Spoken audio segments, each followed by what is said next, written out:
This is Kugan Cassius for IFLTV. I've got 3 girls there waiting. Like, what are you doing to me? You know what I mean? What are you doing to me?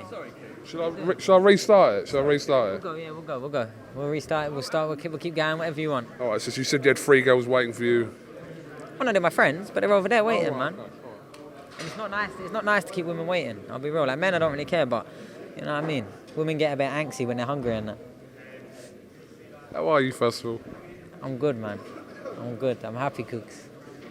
You were quite happy and quite humble in that press conference. I don't know really what I was expecting. I think every press conference, I'm kind of expecting you to maybe go off script, but today you were quite diplomatic and, humble. I mean, my T-shirt was a subliminal message, right? Pay me, basically. All I'm saying is... People that can't see, it says, I need more money. Yeah, I need more money. Shout out Meek's Money. It's like his song lyrics on his T-shirt, you know what I mean? I'll be wrong. But he's my friend, man. Like, okay, rivals. You know, on Pokemon when you start and then you have the other like dickhead that keeps like coming and beating you on, and you're about to do something and then he just pops up out of the blue. Like, that's kind of what like Galal has been for me for better phrase. Like, he's been that rival. He's been that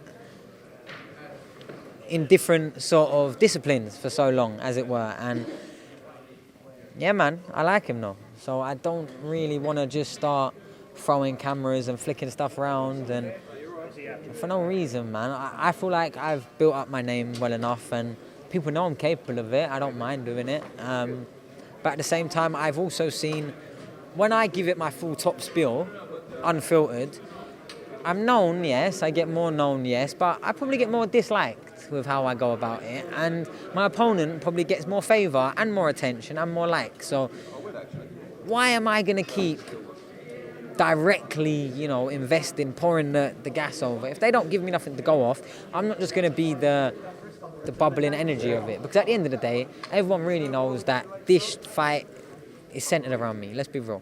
And obviously Galal coming through this fight, it will be massive for him, but he still won't be as big of a name as me, I don't even think. And that's kind of accepted everywhere. He don't sell himself, he don't sell the fight. Look, he's gone home already.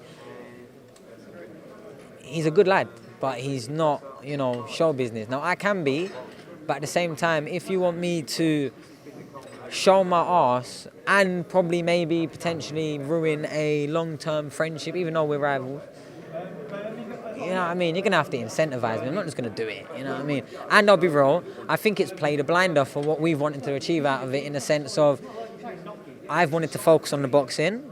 I've had a lot of change with my boxing career. I've also been doing a lot of things behind the scenes for my family, and I've got some things lined up that I don't need to speak about, but things that I'm proud of. So I've been on the go, kind of, but I've been managing fighters and it's all going well, but I've been busy with that.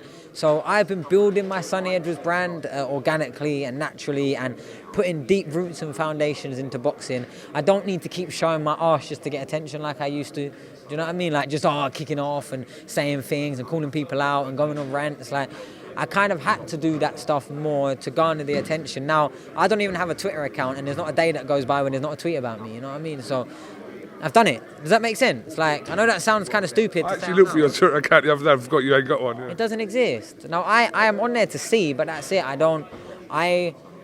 Whilst Britain is arresting people for what they say on the internet, yeah, there's no chance I'll ever be back on there. You know what I mean? I'm glad that I got kicked off it, because if all my tweets were still public and that, I don't know, I might have been arrested by now.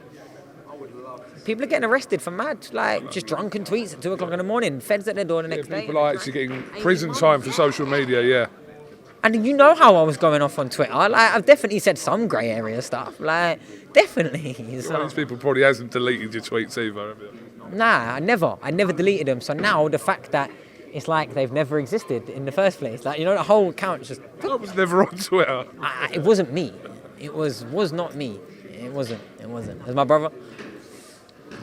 This fight, you can saw from the crowd here, and the crowd that's going to be in Birmingham on Saturday, didn't really need you to talk shit, or even Galal to talk shit. It sold itself the moment it was announced. People are genuinely intrigued in this fight. Let me ask you a question. When Galal first turned professional, did you foresee this fight happening? Straight away, yeah, of course. And I'll be real, he turned pro as I was signing with Matchroom, I think, or just turned before, and then I signed.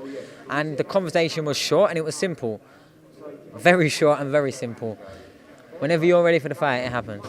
And ask Eddie how quick and easy it was to make this fight on my side. He actually made this fight in rap with the Curiel fight. So they both come together. So me and Galal was done all that time ago. So for me, I would say I'm the easiest fighter in the world to make a fight with. Probably because of my ADHD, I want the conversation done in one. I can't be asked to go, oh, well, fuck him then. Let's see what they say next week. That's not my business. You know what I mean? It's not. So whenever he was ready, Eddie wanted it this year. So I'm probably right. I haven't got a world title. Galal's, had all the rounds that you would need before stepping up. I'll be real. I had 7 international 10-rounders before I went for the world title.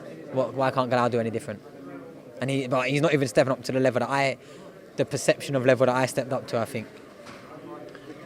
You made an interesting point there, which I know, but the fact that you two are the first out of the Edwards and the Yafai families with Galal this week to be actually fighting in a professional ring, which is quite mad considering the history from your brother, etc. What was actually going on yesterday at the workout?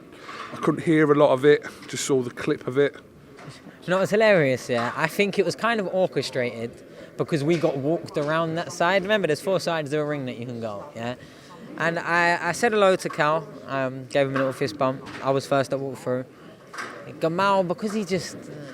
I bet, man, I have such little relationship with him. Like, whenever I was on GB, he just used to walk past, never say nothing to no one. He'd just be quiet, he used to just walk past. And then when he weren't on GB, I never had no issue with him, but the same, he would just walk past and I would nod to him and that. But I think since his career kind of, fell off the face of the earth, and he probably weren't at a place where he was comfortable before even having to retire, and I think he just bitterness has held on to a lot, and he's been quiet in every single room, not said anything. We've been in quiet small rooms, not said anything, but then opening his phone and tweeting loads and Instagramming loads, which is a bit mad when we've had chances where we could have had it back, but nothing. But I ignored him and I was speaking to Galal, and then I think Gamal was screwing Charlie. Charlie stopped. He walked up to him. Charlie pushed him. Yeah, fucking handbag stuff, really. Nothing really. Just enough tension in the air for the security to start getting involved. But I didn't see it, really. I was looking this way at Galal. We were speaking, actually. It was the first time we'd seen each other that week. So I was just saying, see you on Saturday and best of luck this week, because I want him to be healthy. I want him to be fit. I want him to be ready. I don't want no excuses, but like my side as well. I don't want no one to have no illnesses or last-minute injuries or happen. So, yeah, man, we're all there. We're good to go now. He looks fit and well and ready, and so do I. Yeah. Listen, I'm not going to take too much of your time. Why have you got a pillow? Sorry. Because I do think it's ludicrous that, because 2 heavyweights are fighting in 3 months, we decided to change the press conference from 1 p.m. to 7 p.m. at night. I'll be real, I think it's ridiculous the day before weigh-in. I can't lie, I actually think it's out of order. I know I'm light-hearted and funny. Me, I've made weight. Look at me, I'm here. What's the time now? What's the time now, Coots? What's the time now? 8 o'clock, just gone 8 o'clock. 20 past 8, I am the only fighter in the room. Yeah? Yeah, I'll clarify that. Yeah, okay, what I mean is, it's fine for me. I start late anyway, yeah? There's a whole card of fighters that haven't made weight yet, and we're dragging them in at 7 o'clock at night. Come on, boys, we're meant to be the best promoters in the world. Come on, is all I'm saying. Why my card do we have to start doing this nonsense? What, because Chisora and Warlin? Fuck's sake. They're fighting in February, aren't they? So what the fuck do I need to move my press conference up before the day before I weigh in? No, actually, I'm not joking. I get the sentiment of who gives a fuck about that card, but that's all it's come back to me feeling like. Oh yeah, boys, you're not doing your press conference at 1:30 normal, you're doing it at 7 o'clock at night. Oh yeah, the day before your weigh-in. Oh, and you're not doing the morning weigh-in where you can get up, weigh-in and then do a ceremony later. We're just going at 1 o'clock. You know what I mean? I just don't feel like the best interest of the fighter at this moment. Most of the time it is.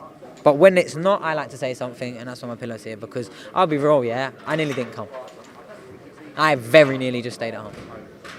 Very nearly. Sonny Edwards, much appreciate your time. I'll let you crack on, and best of luck on Saturday, and we'll talk to you after your fight. Cheers, Cooks.